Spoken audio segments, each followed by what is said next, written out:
ိုစားအများကြီးဟိုမတိတဲ့ဟာတွေလည်းအများကြီးတိလာတယ်ပေါ့နော်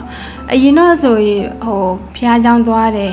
ဟိုစန်ဒေးမှာပေါ့နော်ဖျားချောင်းသွားတယ်ဆီယမကြီးတရားဟောတယ်ဒါပေမဲ့ဒီတိုင်းပဲနားထောင်လိုက်တာတရားဟောချက်ရဲ့အတိတ်ပဲကိုသိချာနားမလဲဘူးဒါပေမဲ့အခုကျတော့ဟိုဆရာတို့ကဟိုကျန်းစာဖတ်တယ်ပြီးအတိတ်ပဲလေးတွေရှင်းပြတယ်ဆိုတော့အဲ့ဒီဟိုစားအတိတ်ပဲလေးတွေပူနားလေလာတယ်ပြီးခွန်အားရတယ်ပေါ့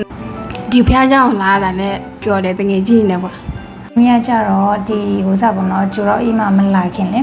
သမီးဖျားချောင်းတစ်ခေါက်ပဲရောက်ဘူးတဲ့တစ်ခေါက်ဆိုတာဒီဖျားချောင်းတော့မဟုတ်ဘူးနော်ဟိုစန်ဒေးဖျားချောင်းပေါ့နော်ရောက်တော့လေသူကချီမွန်းချင်းအစီအစဉ်ပဲဆိုတော့သူကချီမွန်းတစ်ချိန်လုံးပဲချီမွန်းနေရပါတော့မတက်ရက်ပြီးတော့တစ်ခါမှလည်းမထိုင်ရအောင်ပြီးတော့ဟို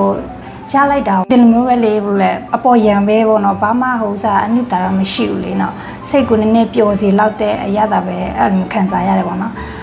နောက်ပိုင်းကျတော့သမီးဖျားချောင်းတော့မတက်တော့အဲ့ဒီဟိုစားမတက်သမီးလိုက်ရှာတာပေါ့နော်ကျတော့ဖျားချောင်းလိုက်ရှာတယ်တခါမှလည်းမတော်ဘူးဆိုတော့လေသမီးလိုက်ရှာရင်လည်းနောက်ဆုံးကျတော့ဒီ address အတိုင်းပဲပေါ့နော်သမီးကောင်လေးနဲ့တူလာတာပထမဆုံးလာတဲ့ခါကျတော့သမီးဘယ်လိုခံစားလဲဆိုတော့ဒီအိမ်မှာပေါ့နော်အလုံးလုံးတဲ့အကလုံးစိတ်ပင်ပန်းမှုတွေပေါ့နော်စိတ်ပင်ပန်းမှုတွေစိတ်မကြည်မှုတွေဖျားချောင်းရောက်လိုက်တဲ့ခါမှာအရင်အေးချမ်းသားတယ်လေအရင်အေးချမ်းသားတယ်ပြီးလို့ရှိရင်ဟိုလဲ